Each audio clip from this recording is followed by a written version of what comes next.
You can't hang, baby. We don't want you around here. Ice on my neck and it's froze. Santa's reindeer. You got bad. It's the same here. You bad company. Lil' bro, you can't hang here. Hey everybody, it's the coach, and this is Madden 19 on EA Sports. Up next, we've got a good one on tap between the visiting Arizona Cardinals and the San Francisco 49ers. With that, let's get you out to Silicon Valley, Levi Stadium in Santa Clara, as we welcome in our broadcast team, Brandon Godden and Charles Davis. We're about 40 miles south of Candlestick Point as we welcome you inside Levi Stadium in Santa Clara.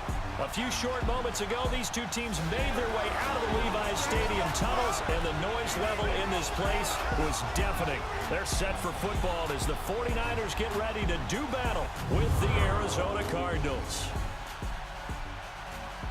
Hi again, everyone. I'm Brandon Godden. Welcome to the NFL on EA Sports. With me, as always, Charles Davis. And, Charles, we look at a matchup like this. It's really the running backs that may take center stage here today. And in today's football, they're still valuable, not just as runners, but guys who can catch the ball as well. It's really the number of touches that determines things these days. DJ Foster set to return it. And he'll take this one near the 25, call it the 26-yard line. So out come the Cardinals now for their opening drive. They'll be led out by their new quarterback for 2018, making his first start as a Cardinal. Here's Sam Bradford. And getting another fresh start, this time in Arizona. But it'd be interesting to see how people in the building, how people in the organization view this season for Sam Bradford. Is he a bridge to Josh Rosen, who they drafted in the first round? Or will he become their legitimate starting quarterback as they try and challenge for a playoff spot? When he's on his game, there's nobody more accurate in the league throwing the football. To throw is Bradford. Dumping it off for Johnson. And they're able to get this one across the 35. Give them 11 yards that time and a new set of downs. Nice little nifty play for him there. Yeah, that's the ability to read a defense and utilize players that don't often get picked up in coverage easily. And I'm talking about being able to use the backside of the backfield. Because I know that when I used to cover, hey, we got everybody oh, he just snuck out there, and they just got a nice first down there. What do we love to say? Get those backs into space, right? And they were able to do that there. Nice pickup on first down. They'll run for the first time with Johnson. And he takes this up right near the 45-yard line. 8 yards on the pickup, and now they'll have some options on second and short. If these kinds of lanes are available, you have to feel like he's going to have a pretty big game on the ground. Yeah, you can tell early on he's got a little burst in his step, and that's a big pickup right there on first down.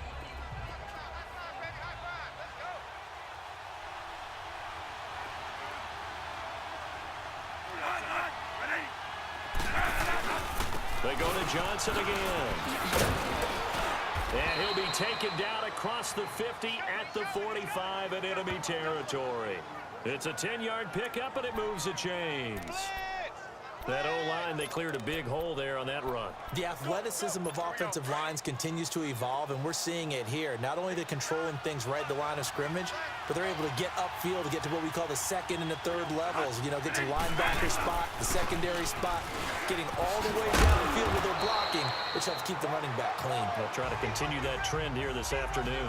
A good run there on first down, and it'll leave them with a 2nd and 2. And that looked like some pretty easy yardage there right up the gut. And he's a guy that has some height to him. So when you don't have to drop a shoulder or create or get through contact or trash, it makes it a lot easier to stay upright, see the field, and make a run as we just saw there. They lost 4 there, and it's 3rd down. We all have habits. We can be somewhat predictable, and you know me pretty well on 2nd down and short. What I like to say? Play action. Yeah, without a doubt. I thought that was a great spot to call it. Instead, didn't go their way, did it? No, defense sold out for the run. Worked out well. Bradford to throw it. He's going to flip that out to the flat. It's complete. And brought down, but the juke, the very nice juke, gives him the first down yardage there. It's a 7-yard gain there, and it's good enough to move the chains. Nice job keeping that opening drive alive, and they're in plus territory, that part of the field where you really want to convert on third down. They did. Big-time pickup for them, and now I think the aggressive play callers think to themselves, this part of the field, I take my shot at the end zone, because the closer you get to the end zone, the field gets condensed. Makes it a lot tougher in those routes. You still got a chance to actually run past people right now. Take your shot at the end zone early in the down and distance count. A gain of 6 there on first. When you execute a drag or a crossing route really well and give them a chance to let it develop a little bit, you can gain some significant yardage hitting your tight end on that one. 6 yards was the pickup on the last completion, so here's 2nd and 4. Now a 2nd down throw for Bradford. And the Niners get there and bring him down. Cassius Marsh in there to make the sack. He buries him for a loss of 10. Enough takes a start to have a good drive. Quite like a big loss on a sack, does it? Now they're looking at a 3rd and long, and suddenly the momentum shifted to the other side of the football. And old Mo is a very, very fickle man. Now Bradford. And this is going to be incomplete. Sometimes the coverage is so good, no matter what you're doing on offense, you just can't shake anyone free. They try their best to find someone open, but they took away every passing alley, every angle, and shut the play down. And he has got it from 55 yards away. That was never in doubt.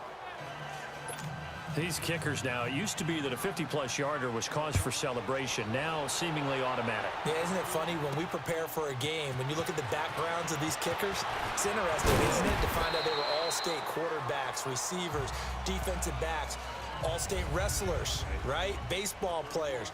We're finding athletes all along, and now they're just specialists putting it through the posts.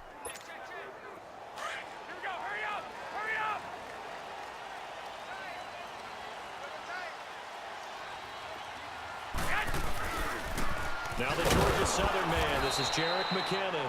And he will lose yardage here back at the 23-yard line. That's going to go as a loss of a yard, and it'll be 2nd down. Came out in a power set, but that only served to put more men in the box. And guess what? If you're going to do that, you've got to win up front, right? Your offensive guys have got to beat the defenders. They lost all leverage on that play. Garoppolo to throw on 2nd down. Nowhere to go here. He lost the football. And this is recovered by the Cardinals. What part of they went empty set there? No backs in the backfield. All receivers out in the pattern. And in this situation, you know what the quarterback has to do? Act as his own blitz control. Yeah, he's got nobody else there to protect him. No one else there to protect, which means he's got to get rid of the football and absorb the hit, but not go down and fumble the ball. Now a play fake here on 1st down. And incomplete as he was knocked as he threw it. And it took the ball off course. Though we've seen some good pressure defensively already here in the first quarter, here's another good example. So after the incompletion on 1st, now 2nd and 10. A 2nd down throw for Bradford. This will be caught at about the 6. The reception good for 7. It's 3rd down. If you're running out route, it's likely you're going to end up near the sideline. And what did we just see there? Toe tap. You got it. The benefits of practice. Toe tapping, foot dragging, picking it up, and making sure it was a catch. Ready to go now in the 2nd quarter. Brandon Gaudin, Charles Davis. It's the Cardinals in possession of the football. They'll face a 3rd down conversion attempt here, 3rd and 3. It's a 5-receiver set, 3 to the left, 2 to the right. 3rd and short yardage, Bradford. And a big loss here as he's taken down. Eric Armstead in there to make the play. It'll be a loss of 14, and it'll bring up a 4th down. He just held on to the football too long there, Charles. That's point blank, right? Yeah, I agree with that totally. You've got to have that internal clock that goes in your head that says either get rid of the football or flush and go and use your legs and try and pick up the 1st down. I think he hung in there too long, and the blitz got to him. So they recovered the fumble, but ultimately could not take advantage of the short field. Definitely. A lost opportunity right there. I mean, they were in prime position to put 6 on the board. Ended up settling for 3. And he'll get it up to about the 26-yard line just across the 25. The 49ers offense making its way back out there. And last time they coughed it up, led to a field goal. They're fortunate that it only led to a field goal, but still, they're not happy about it. Could you sense the relief, though, when they only gave up the field goal and they were able to trot back out on the field and start this drive a little more pep in their step because they didn't cost their team a touchdown, but they know they've got to do it a lot better than they did on the last possession. The coach will just be relieved, though, if they recoup with a score here, right? I think the coach will be ecstatic to see them pick themselves back up and now take it downfield, punching the end zone without turning it over. I know at retirement ceremonies, a rocking chair is often one of the major gifts, but don't give this guy one just yet. He may be plus 30, but my goodness, how about that effort? Yeah, he's not that old. I'm on the wrong side of 32. You okay? You feeling all right? I'll be all right. Okay, good. I just need some chocolate and a box of tissues. Well, he was looking for some running room, and there wasn't a whole lot of it there on that play. I think he was lucky to get a couple of yards out of it because those defenders, they were rallying to the football pretty quickly.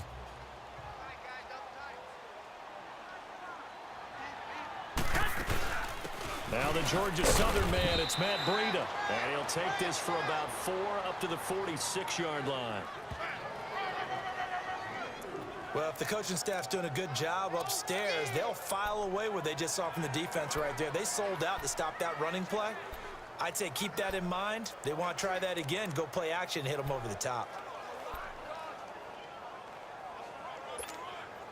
And on 3rd down, a nickel formation here defensively.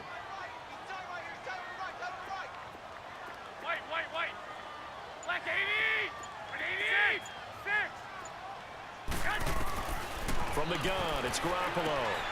He finds McKinnon, complete.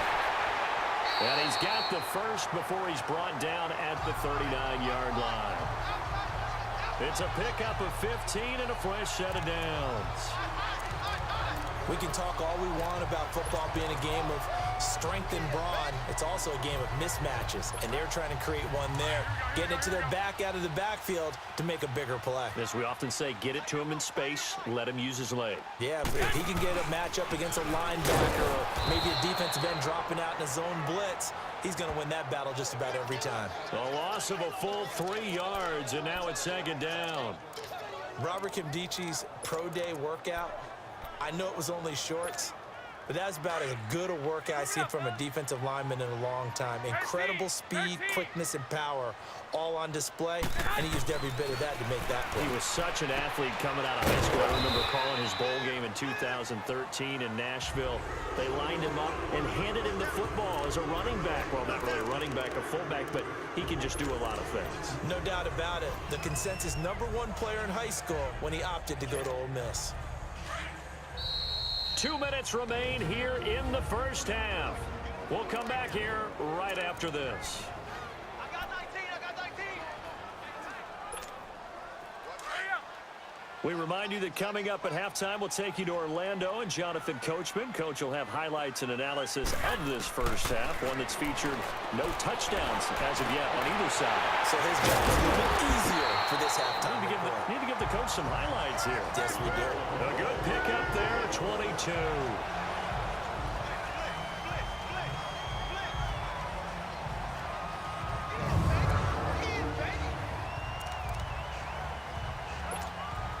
Garoppolo in the offense with a 1st and 10. And he's 4 for 4 now, throwing the ball to start the drive. They'll run it now out of the gun. And they'll get him down right around the 16. The tackle made there by Dayon Buchanan. Well, that call makes sense because they've been throwing it well on this drive, and once again, they show passing formation, showing the shotgun. Then they ran out of it. That was a nice play by them defensively, though, to hold it to a short game. On 2nd down, here's Garoppolo. This will be caught just inside the 10. And stopped a few yards shy of the goal line at the 3. Garoppolo to Goodwin there for a 49er first. And now the passing game here in the 2nd quarter starting to heat up a little bit. Don't you feel the rhythm starting to happen, right? You see it. Now the confidence is starting to rise. I think now as a play caller, because that has happened, you lean on it a little bit more. And take this into the end zone for a San Francisco touchdown. Jerick McKinnon, a 3-yard touchdown run. And the Niners, if they can convert the extra point, they'll grab the lead. After nearly 30 minutes of football, that touchdown puts us in a position where if they make the extra point, we're right back to even before we start the second half.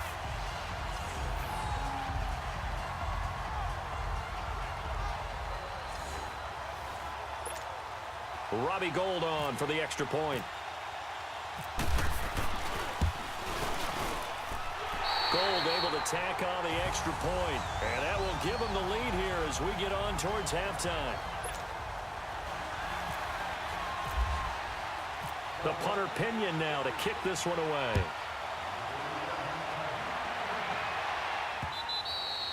And this will not be returnable. It's out of the back of the end zone for a touchback. So out now come the Cardinals. And what do you think goes on here in this situation? If you got the football, you're trailing, you're back in your own territory with just a little time. Do you try something?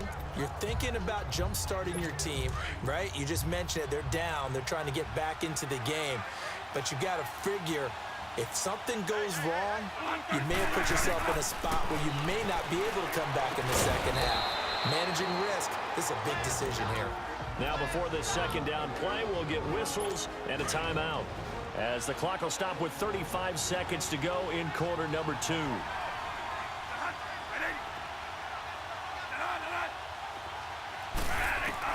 Second down, Bradford. And incomplete there. A nice hit. Jars the ball free and brings up third down. You get a tight end like this, and you know he's used to dishing out punishment, but here, he's the one that has to absorb the contact, and as a result, unable to hold on to the football.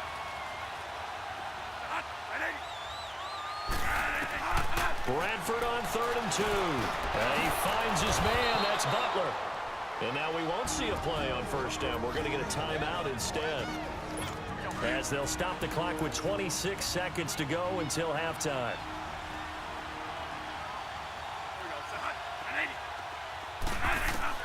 First down, Bradford. This one complete to Christian Kirk. And he's going to get this all the way down inside the 35. A very solid gain of 27. Bradford now 7 of 10 here in this first half, and he's got a 1st and 10.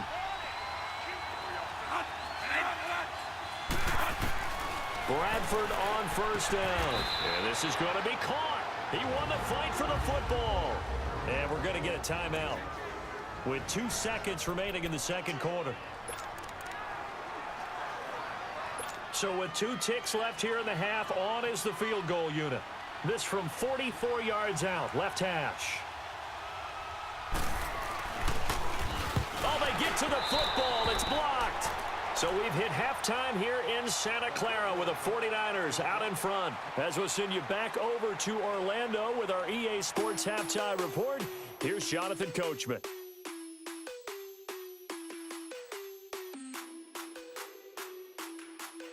Okay, right, Brandon. Thanks very much. And welcome in, everyone, to this slimmed-down version of the EA Sports Halftime Report. We want to remind you that new this year in regular season games, I'll take you around the NFL, give you stats and scores from games in progress, as well as look back at games